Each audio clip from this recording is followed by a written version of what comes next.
Rare earth mining is quietly but devastatingly transforming the mountains of Southeast Asia, especially in Laos and Myanmar. Once lush and vibrant, these landscapes are now marked by scars of extraction as the global demand for rare earth elements continues to surge. These minerals, essential for everything from smartphones to electric vehicles and renewable energy technologies, have become the backbone of modern innovation. Yet, the true cost of their extraction is often hidden from view, unfolding far from the eyes of the world in remote, vulnerable regions. Since 2022, at least 27 new mines have appeared in Laos, often in protected areas, violating conservation laws and operating with little oversight. These sites are frequently established deep within forests that were once off-limits, threatening endangered species and disrupting delicate ecological balances. The rapid pace of development has outstripped the ability of local authorities to monitor or regulate these operations, leaving vast tracts of land exposed to unchecked exploitation. Neighboring Myanmar's Golden Triangle is also seeing a surge in unregulated mining, turning once pristine landscapes into industrial wastelands. The region, already notorious for lawlessness and illicit trade, has become a hotspot for rare earth extraction, with forests cleared and hillsides gouged open. The transformation is stark. What was once a thriving ecosystem is now a patchwork of barren earth and toxic pools, with little hope of natural recovery. Many mines operate illegally, springing up overnight and smuggling materials across borders, making the true scale of destruction hard to track. These shadowy operations evade taxes, ignore safety standards, and often employ vulnerable local workers in hazardous conditions. The minerals extracted are funneled into global supply chains, their origins obscured, while the environmental and social costs remain local and devastating. The rapid expansion is triggering an environmental crisis for the Mekong River Basin, a lifeline for millions. Toxic runoff from mining sites seeps into rivers and streams, contaminating water supplies and threatening fisheries that sustain entire communities. The Mekong, one of Asia's great rivers, is now at risk of becoming a conduit for pollution, with consequences that could ripple far downstream. These mines are often at the headwaters of major rivers, threatening to inflict long-lasting, possibly irreversible damage on fragile ecosystems.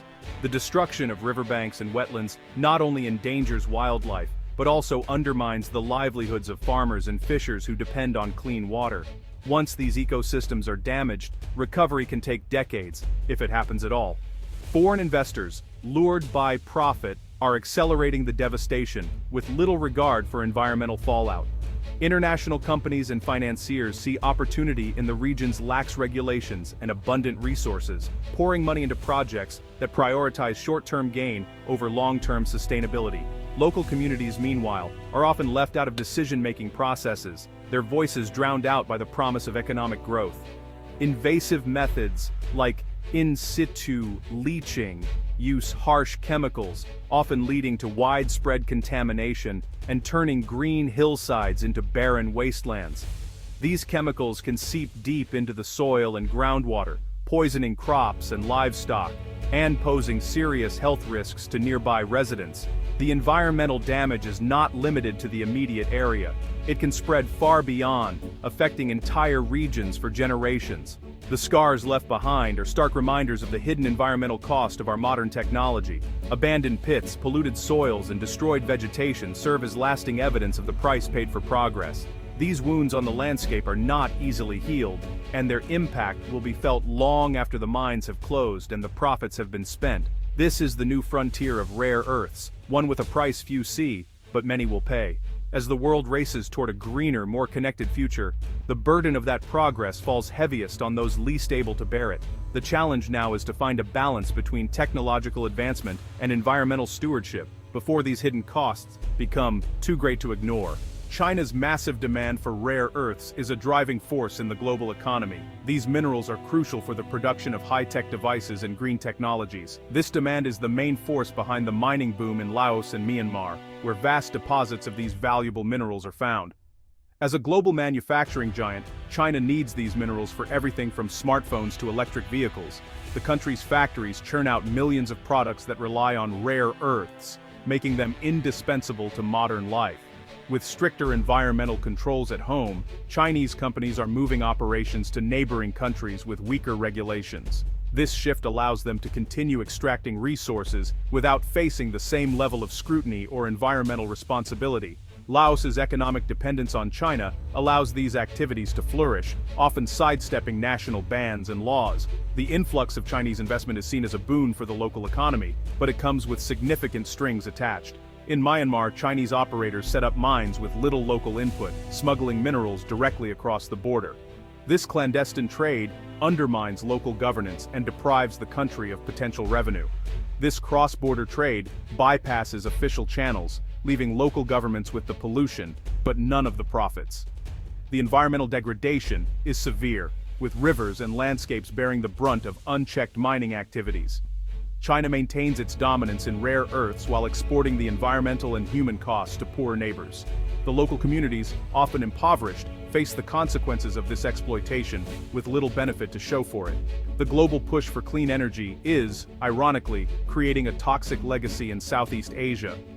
While the world benefits from cleaner technologies, the environmental and social costs are borne by those least able to afford them, highlighting a stark imbalance in the pursuit of progress.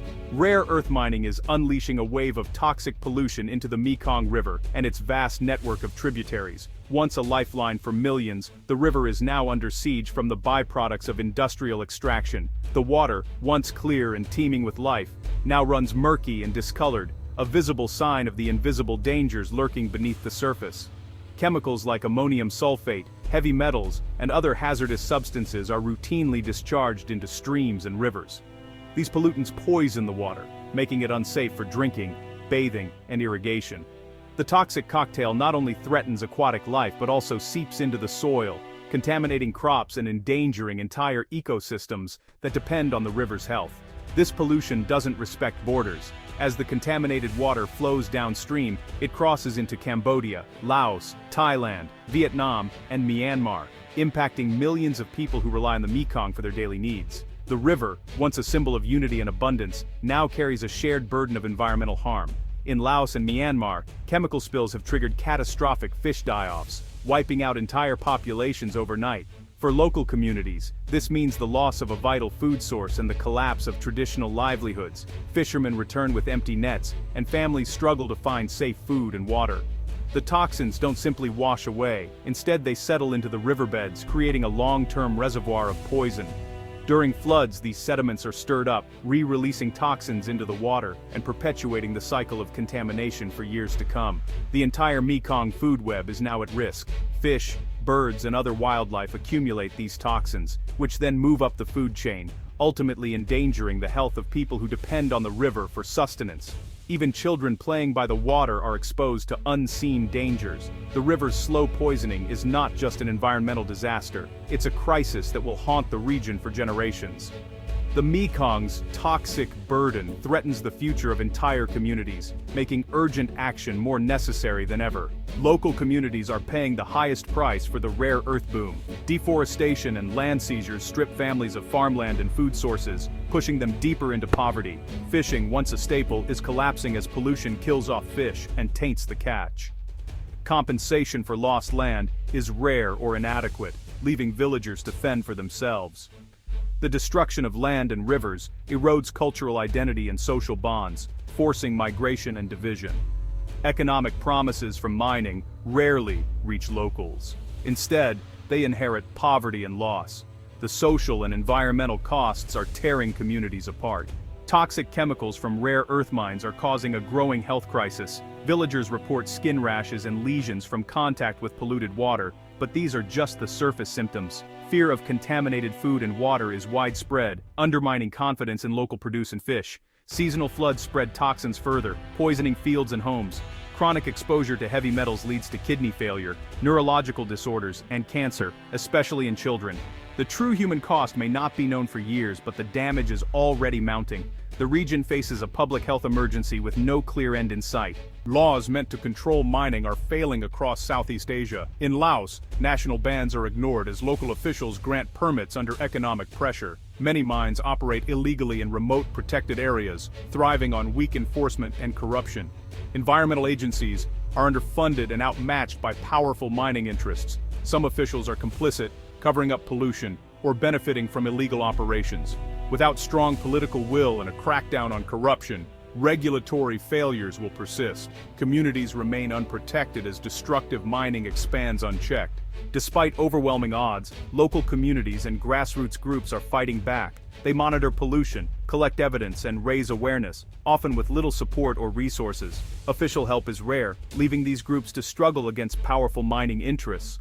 Reliable data on water and food safety is scarce, and public health warnings are seldom issued. Regional cooperation is discussed but rarely results in action. Some groups use social media and international journalists to draw global attention. Their resistance challenges the narrative that destruction is the price of progress. These acts of defiance are a beacon of hope in a dark situation. The rare earth crisis is not just local, it's a regional and global emergency. Polluted rivers cross borders, spreading contamination and hardship throughout Southeast Asia. Economic dependence on China makes environmental protection difficult, as profit trumps sustainability. The hidden costs of our technology are paid by communities and ecosystems far from consumers. International corporations and consumers share responsibility for the destruction. Greater transparency and ethical sourcing are urgently needed throughout the supply chain. Without global commitment, we are all complicit in the devastation. The poisoned rivers of Southeast Asia reflect a world that has prioritized profit over people and the planet.